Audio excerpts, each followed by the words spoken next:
Okay, sa inyong lahat. May limit. May limit na? Ilan? 49. 49. Hayaan mo lang. Good day sa inyong lahat mga Airsoft, no? Yung akala ko magpapahinga na ako. Yung akala ko magpapahinga na ako, hindi pa pala, no? May pahabol tayo, no? Pahabol natin na unit na pupunta ngayon sa Kamiling Tarlac, okay? Kamiling Tarlac papunta sa ating ka-Airsoft na birthday, birthday. Wala ba tayong sound effect ng happy birthday? Wala, no? No, birthday ng ating ka-Airsoft dyan sa Kamiling Tarlac. Sandali. Yung info is, ayun. Happy birthday, Tatay Lito Perez. Okay, bali regalo to, no? Regalo to ng inyong anak na si Madam Maylin Cruz of Kamiling Tarlac. Bali ano to? Ilalalamog to, no? Birthday kasi, syempre bago matapos yung araw, gusto ni Ma'am Maylin makarating yung unit sa syempre sa mahal niyang tatay, no? Shoutout po Sir Lito Perez of Kamiling Tarlac. At saka sa shoutout sa napakabait niyang anak at napakaganda na anak niya na nagtatrabaho sa call center, si Ma'am Maylin Cruz.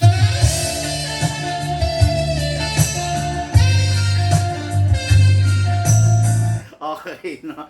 Ganyan talaga, syempre pag yung isa shoutout natin madam or kababaihan, syempre iba rin yung ano natin, iba yung ginagamit nating sound effects, no? Iba yung ginagamit natin sounds.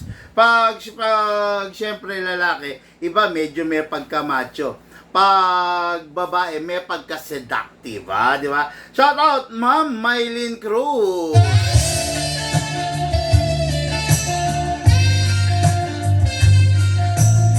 Hello po sa inyo mga ka-Airsoft, no? Hello po sa lahat ng nanonood, lahat ng nag-share, lahat ng nag-view ng mga vlog ng Big Man Hobby Shop. Maraming salamat mga bossing sa suportang ginagawa nyo sa araw-araw. Maraming salamat sa pakikisama na ginagawa nyo dito sa amin sa Big Man Hobby Shop araw-araw. Okay? Grabe, medyo iba yung boses ko ngayon, no? Kasi 13 client ang ating in-entertain ngayong araw na to. Medyo nakakapanlata, no? Ang dami kasing humabol, dumagsa dahil gusto nila meron silang gagamitin na airsoft ngayong Holy Week, no? Lalaruin ng buong pamilya, lalaruin ni tatay, ni biyenan. Gusto talaga, no? Kaya natutuwa naman ako dahil dyan, ito, bibigyan ko kayo ng isang malupit na ayun, diba? Okay, ano ba itong nakikita nyong unit ngayon sa inyong harapan, no? This is the unit, the SRC and Umarex collaboration, okay? This is the Glock 17, so it means upgraded to. It means high FPS to, okay? Naengganyo si Tatay Perez. Look. Palagay nga yan dun sa D-Day. No?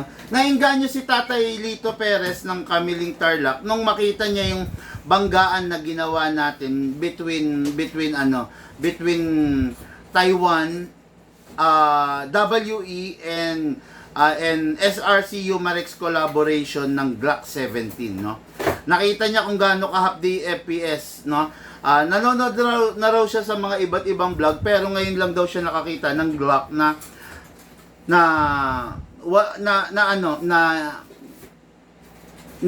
kumbaga parang ano ba yung term niya? Meron siya sinabing term na nasa original looks, no?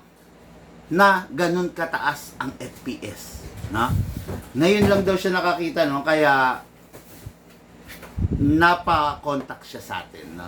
Tapos binigay pa ng kanyang napakabait, napakagandang anak na si Ma'am Maylin Cruz. Okay, ito yung unit, no? What is good and special about this unit? This unit is CNC full steel ang laman loob, no? Kaya pag CNC full steel, sinasabi ko naman sa inyo, pwede nating i-upgrade into high FPS. wag lang magkakataon na yung unit nyo is Taiwan or ENC or double bell, hindi natin talaga pwede siyang i-upgrade into high FPS. Pero pag mga ganitong high-end, pwede. By the way mga Karsop, itong hawak ko ngayon is the SRCU Marex collaboration, the Glock 17. Sabi ko nga sa inyo, dalawang malalaking kumpanya ng Airsoft nag-collab para dito sa unit na to. Okay? Itong unit na to, normally ganito kasi yan. Normally, ang FPS ng isang Glock normally is pinakamataas na yung 320. Pinakamataas na yon. Normally, ang FPS ng isang Glock is 320. Tapos yung pangalawang putok, 310. Tapos bababa ng 300, bababa ng 280. Bababa ng 250. Yun lang ang normal FPS ng Glock. Pero, dahil dito sa Big Man, syempre, natututo tayo dun sa mga mistakes nating ginagawa. Diba? Dito sa Big Man, nakita natin kung paano siya papalakasin ng tama. Yung proper way of upgrading. Hindi yung bororoy upgrading, ha. Kasi yung bororoy upgrading, yun yung upgrade na baliwala kung masisira yung unit. Doon tayo lagi, dito sa Big Man, doon tayo lagi sa proper upgrading. Okay? Ayaw natin yung bororoy upgrade kasi pag bororoy upgrade, sayang yung unit, sayang yung pinag-ipunan ng ka-airsoft, sayang yung bagay na dapat ginagamit mo, nagpapa-repair ka. Kaya ngayon mga ka-airsoft, malalaman ninyo, okay? Kung gaano kalakas, kung gaano katindi ang FPS nito. Actually, kahit ako, kanina in-upgrade ko. Hindi ko alam kung ano magiging resulta. No? Kahit ako, hindi ko alam kung naging successful by upgrade ko or what. Pero, malamang sa malamang, dun naman tayo papunta sa proper and successful upgrade. Okay? Itong unit na to is high FPS, naka fine tuning, naka trigger job, naka hapa rubber. Hindi nga lang siya naka fix outer barrel. Ayan, ito. Okay, hindi siya naka fix outer barrel, no? Pero kung i-request nung ka-airsoft natin na i-fix outer barrel ko to, pwede naman natin i-fix outer barrel to kasi meron tayong fix outer barrel dito na available na saan na ba ang lock ng magnet? Fix outer barrel na available na plug and play. Papakita ko sa inyo, ha. Meron tayo rito plug and play na fix outer barrel. Ito mga airsoft po. Marami pa tayo nito, huwag kayong mag-alala, ha. Ito. Fix outer barrel ng mga Glock. Ayan, yan. Stainless steel yan, ha. Stainless steel yan. Hindi alloy yan, ha. Fix outer barrel ng mga Glock. Yan, napakaganda, di ba? Yan. Meron tayo. Kaya kung sakasakaling gusto nyo, pwede naman. Kaya lang, yun nga lang, syempre, mag-iiba ang presyo pag gano'n. Kasi, syempre, premium fix outer barrel to. Hindi siya pipitsugin, hindi ordinaryo. Kaya, di ba? Okay, ngayon, tulad nga na sinabi ko sa inyo, magandang klase to kasi high-end version to. Kaya natin i-high FPS. Pero kung yung unit is hindi magandang klase, hindi natin i-high FPS kasi masisira lang yung unit. Okay? Tatay Lito Perez, nako po, sigurado mag-e-enjoy ka rito, no? Tapos, nasa na yung yung CO2 magazine nito. Ayan. Itong unit na to is capable of 10 kg, 12 kg, 14 kg, as well as the CO2. Okay? Ganun kalupit to. Pero mamaya, ipapakita ko sa inyo, lalagyan lang natin siya ng 12 kg. Tapos, lalagyan lang natin siya ng 0.20 grams. Ngayon, ibig sabihin, pag nilagyan natin siya ng 14 kg, mas malakas yung magiging result. Pag nilagyan natin siya ng CO2, mas malakas yung magiging result. Pero, ganito mga ka-airsoft, no? Itong unit na to capable ng 12, 14, and CO2. Pero hindi ko ina-advise na gamitan nyo pa ng CO2. Kasi kahit anong sabihin natin, kahit gan siya ka high-end, Glock pa rin siya. Nasa pamilya pa rin siya ng Glock. So pag nasa pamilya siya ng Glock, lahat naman ng Glock, alam nyo naman, hard polymer ang body. Kaya ito gusto ni Tatay Lito Perez ng Kamiling Tarlac kasi ganito yung live niya. Okay? Ngayon, sabi ko nga sa inyo, 12 kg, 14 kg pwede na rito. Actually, pwede ang CO2 pero hindi ko ina-advise na gamitan yung CO2. Masyado na magiging malakas. Mamaya tignan natin kung ilan yung FPS nito. Okay? Ngayon, start na tayo. ng ating review and unbox. Somebody once told me the world is gonna roll me. Okay, no? Review and unbox tayo ng unit, but before that, dako muna tayo, baka may mga nagpapa-shoutout. Siyempre, kailangan natin i-shoutout yung mga yan. Good evening, boss. Nice, buti nakaabot sa live. Sabi ni kapatid na Alan Villaris. Okay, hi Sir Bigman, kamusta yung pyesa ng magazine ko? Mayroon na po ba? Hinigo 156 Abtik. Naku po, Sir Hinigo, nasa gunban period po tayo ngayon. Medyo nahihirapan kami regarding sa mga pyesa-pyesa. Sa mga unit, sakto-sakto lang na nagkakaroon tayo, pero mahirap pa rin. Nasa gunban period tayo ngayon, pero as much as everyone, nagpapahanap po ako ng pyesa. Siguro kahit tuluyan na magkatay tayo ng pyesa dun sa mga bago para lang masuplayan namin yung pangangailangan nyo sa unit nyo. By the way, sir, shout out po sa'yo.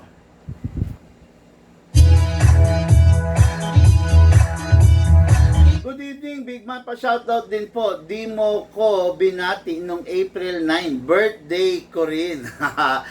Sorry, kapatid na Lloyd Angeles, no? Hindi kita nabate. Medyo nawaglit sa isip ko. Pero, hello Sir Lloyd. Shout out po! Okay mga Airsoft, dire-diretso tayo. Review and unbox ng unit ng ating Airsoft. Okay, this is the Glock 17 SRC Umarex collaboration. The high-end version, the high FPS version. Hindi siya full upgrade, no? Kasi hindi siya naka-fix outer barrel, pero naka-fine tuning and naka-trigger job siya. Okay? Naka-hop-up rubber din. Tatlo yung upgrade niya. Okay? Hindi ko masasabi naka-hammer protection pad kasi ang isang Glock 17 is wala naman talagang hammer. Lahat ng mga Glock walang hammer. So, wala tayong gagawin sa hammer protection pad niya. Okay? So, let's begin. Number 1, kay Glock, ini-sprayan ang ibabaw para hindi maubos ang barrel. Okay? Then, kasa natin, ilock manually, sprayan natin ang, syempre, yung nozzle. Yun, nasa loob yun. Okay? Then, release. Release. Sa pag-release, hatak lang. Then, rest. Okay? Yan. Ngayon, magazine. Ang magazine ng isang Glock, syempre, mga Airsoft, has a maximum rounds of 27 rounds. Number 1, press the valve, then spray. Then, spray din sa ilalim. Okay. After that, by the way, in-upgrade rin nga pala natin itong how do you call this, base pad, no? Kasi si Tatay Lito Perez, syempre medyo may katandaan na. Syempre, yung magazine kasi nito, kailangan aalisin mo muna to. Pero ito, in-upgrade na natin siya. So, pinalitan natin para hindi niya na aalisin, binutasan natin. Okay? Kaya baka magtaka kasi kayo, pag kasi mga Umarex, inaalis to bago malagyan ng gas. Pero ito, binutasan natin, binarena natin. Syempre sa modification, kayang-kaya naman natin yan. Okay? Ngayon, kuha tayo ng 12 kg, mga Airsoft, no? Gas na 12 kg. Oh, ayan. Gas na 12 kg, lagyan natin ng gas. Okay? Upside down, then press down. 1, 2. 2 seconds. Sobra-sobra para sa isang puno. Okay? After that, syempre, lagyan natin ng bala. Atakin ito pababa, then put your right thumb here. 0.30 grams dapat 0.20 grams gamitin natin. 0.20 grams. Ayun, 0.20 grams ayan, nakalagay, 0.20 pang krono. Okay, ha? Ayan, lagyan natin. Okay. Ngayon nalagyan na natin, kalugin natin para mawala yung bungi, syempre. Ayan, okay na. Then after that, tabi muna natin, set aside muna natin. Lagay natin dito sa lalagyan kasi para wag lumamig. Nakatutok sa atin yung aircon. By the way, kagabi nag-brown out dito sa amin mga Airsoft pa. Then lagyan natin ng silicone. Okay, sorry. May silicone oil na pala to. Nalilito lang ako, no? Pagpasensyaan nyo na kasi maghapon ang vlogging natin, okay? Ngayon, syempre, kunin natin yung magazine niya, yung nilagyan natin kanina. Then, pasok natin sa unit. Kasa. Ready to fire, okay?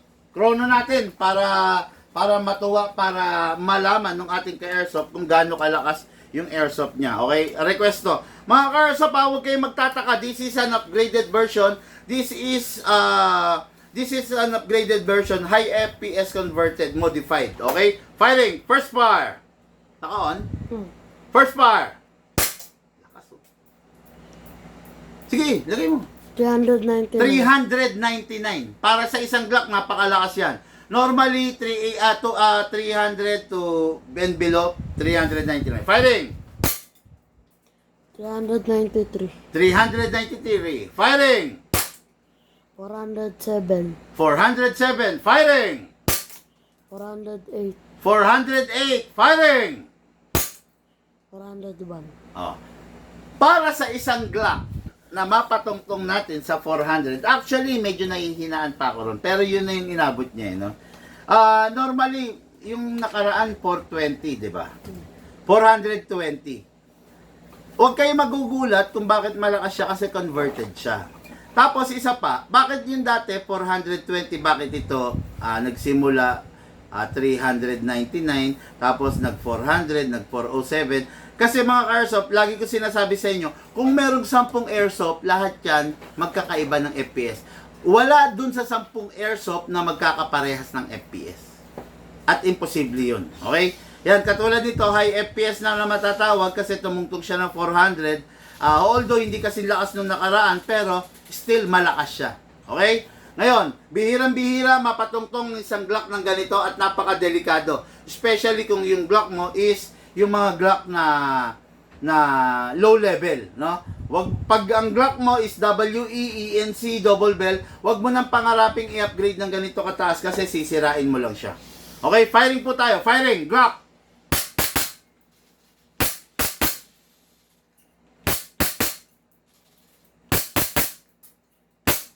Open slide kasi wala na pong bala. Grabe yung pumutok.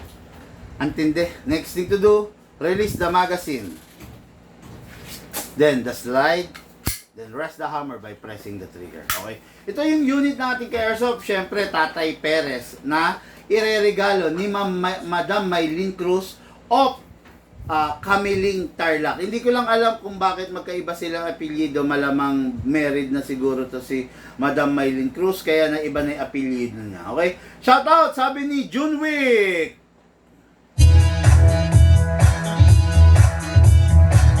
JR Pontanos Nara, sobrang lakas, iba talaga pag upgraded. Totoo po yan, bossing.